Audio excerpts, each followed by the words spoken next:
guys, bonjour tout le monde, salam alaikum, let's go. C'est toujours pratique ces pinces là parce que elles maintiennent les cheveux sans que ça rentre dans le visage quand vous maquillez. Ok, premièrement, toujours hydrater.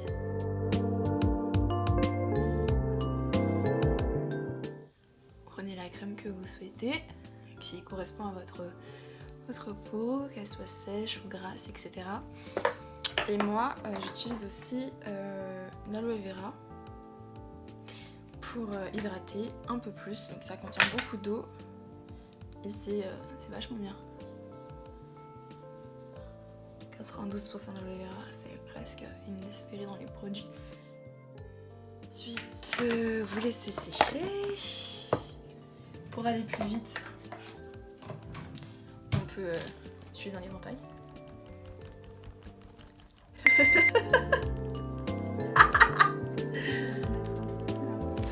Quoi? C'est pour aller plus, pour que ça sèche plus vite?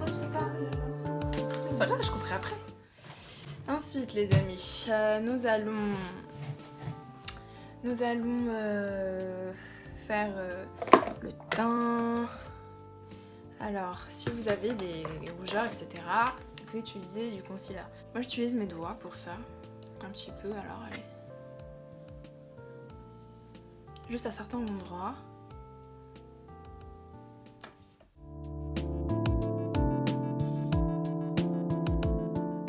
Un tout petit peu, sans en mettre trop, parce que si vous en mettez trop, ça risque de se voir trop et qu'il y ait une trop grosse démarcation par rapport à votre teint. Ensuite, le fond de teint. Moi, j'utilise un fond de teint liquide, donc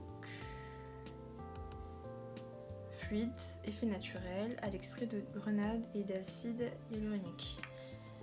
Celui-là. Et je mets, c'est italien, je mets sur le visage. J'aurais pas trop, j'espère que j'ai pas trop clair.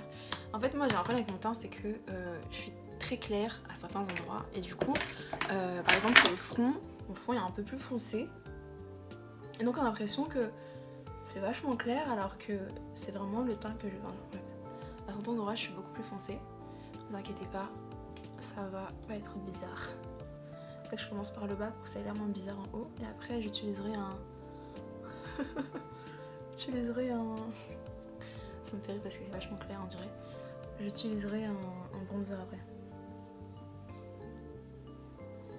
Et puis en plus la lumière est assez claire, donc j'aurai l'impression que c'est vachement clair. Mais vous inquiétez pas, ça va s'estomper et on va estomper tout ça.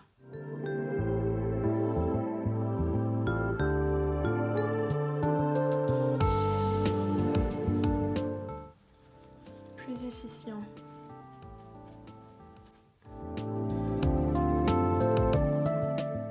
Utiliser un bronzer.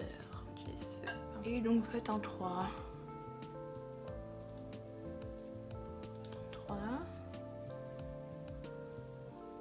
Hop. Un gros pinceau. 3. Au centre du visage. 3. Un petit peu sur le cou pour que vous ayez une grosse démarcation. Un petit peu là. On va mettre un peu plus loin aussi parce que là ça m'énerve. Voilà.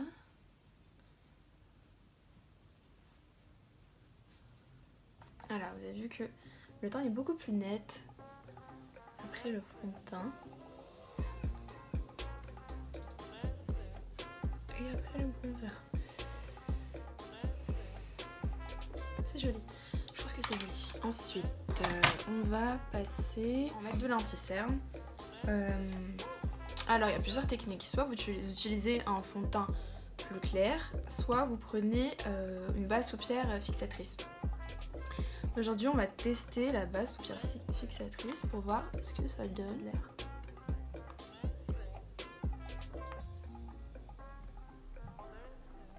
Allez un petit peu et ensuite vous utilisez un pinceau pour le faire.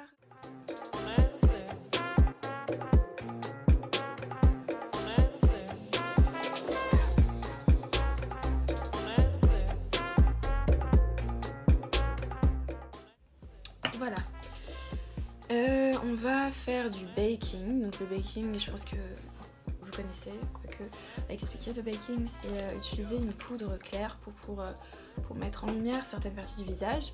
Vous pouvez bien sûr utiliser plusieurs matières, que ce soit directement de la poudre pour baking, que vous pouvez trouver dans beaucoup de marques. On peut aussi utiliser celle pour les yeux.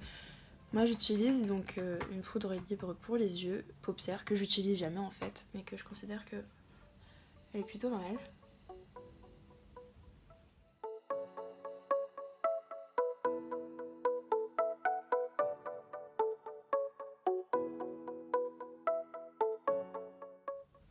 Je trouve que c'est beaucoup plus élégant quand on n'en a pas énormément.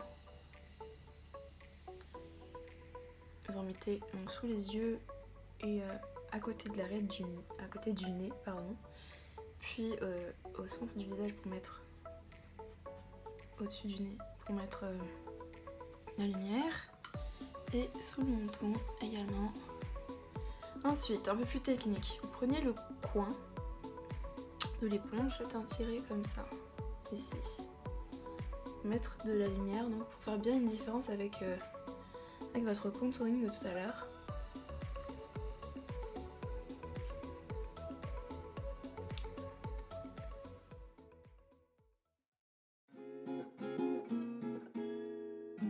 Ensuite, vous étirez un peu la matière, comme ça.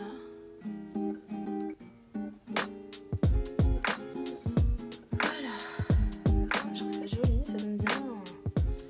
Ensuite, on va laisser un petit peu le baking, puis on passera le pinceau à la fin pour estomper. Alors, on va faire les sourcils, et les sourcils c'est extrêmement important, c'est quelque chose qui change complètement un visage. On va commencer par utiliser un peigne à sourcils, que vous pouvez trouver dans le commerce, dans n'importe quelle marque. Moi j'utilise avec les deux côtés, donc vous coiffez comme ça. Hop, vous pouvez utiliser aussi l'autre côté, qui fait un peu effet brosse en fait. Voilà. Puis moi j'utilise de la pommade que vous pouvez aussi trouver dans plein de marques. Moi j'ai pas vraiment de marque préférée en fait, j'utilise un peu tout et que ce soit abordable ou pas. Je trouve que les marques qu'on dit abordables sont aussi bien. En fait il suffit juste d'avoir la main pour faire le maquillage. Alors on prend un pinceau à cet effet, le pinceau pour les sourcils, c'est celui-là. Et donc, vous prenez la matière et vous faites comme je fais. Donc, j'espère que la mise au point est au point. Vous faites comme ça. Commencez par la tête du sourcil. Puis, vous utilisez dans ce sens-là. Voilà.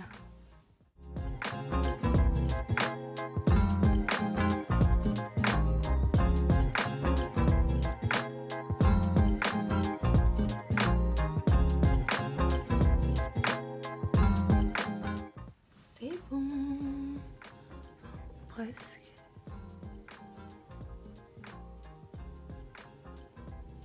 Voilà. Ensuite, après les sourcils, nous allons passer aux yeux. Donc les yeux, moi je vais vous montrer quelque chose d'assez simple que je fais souvent. C'est utiliser donc pour les yeux marrons. Ça marche bien. La couleur marron, du coup la couleur taupe fonctionne très bien pour nos yeux. Et pour les yeux verts aussi, ça fonctionne très très bien. Alors on va prendre le pinceau à cet effet.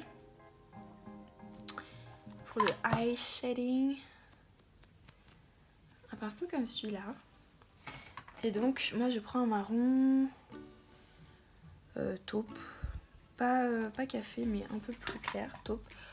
On souffle un petit peu, puis commencez par le haut, vous faites ainsi.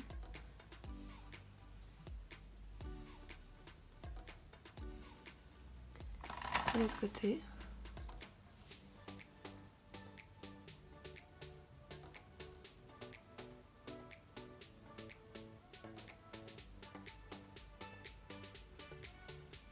Voilà, je trouve ça vraiment ça vachement joli. Enfin, je trouve que ça fait une touche de couleur comme ça et ça fait bien ressortir nos yeux. Okay, so fantastic. Ensuite, on va estomper avec le pinceau le plus fluffy possible la matière de tout à l'heure. Voilà. C'est en train de retirer parce que tout partira. Alors moi je vais mettre des fossiles. Ce sont les Artists by Nocibé. Et je trouve qu'elles sont bien. En fait ce sont des fossiles juste sur les côtés. Là ce sont pas des fossiles entiers. C'est-à-dire que ça commence là et ça finit là. Mais là simplement sur les côtés ça fait des beaux yeux je trouve. Donc on va ouvrir puis les mettre. Les poser. J'espère sincèrement que la mise au point elle est au top la mise au point. C'est ouf.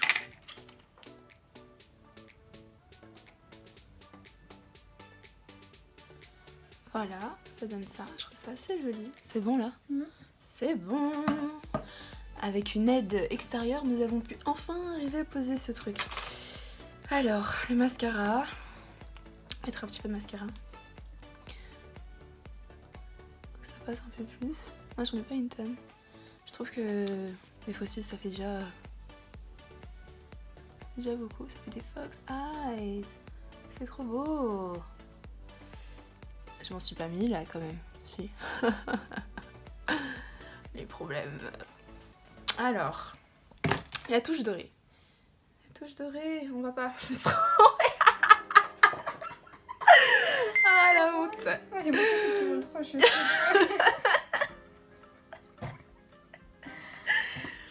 Ça on regarde dans la boîte, c'est beaucoup trop drôle. Alors, la touche dorée. J'utilise un pinceau. Mon dieu.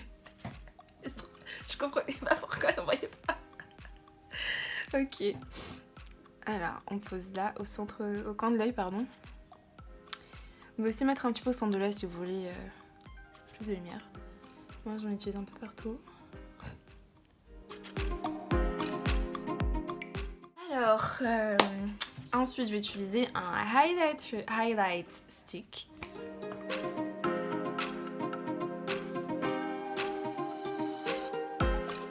Vous pouvez aussi utiliser un petit peu de highlighter sur au niveau de la bouche. Alors, oui, le petit pinceau a cet effet. Au niveau de la bouche et sous l'œil. Là, comme ça.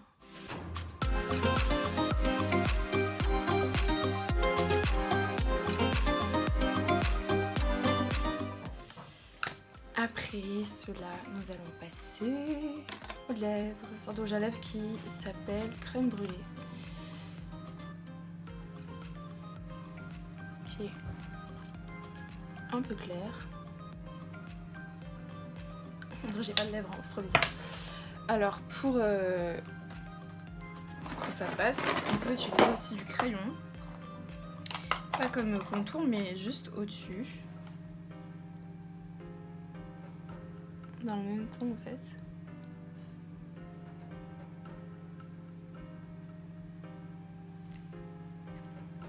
Voilà. Et nous avons fini le full face everyday makeup.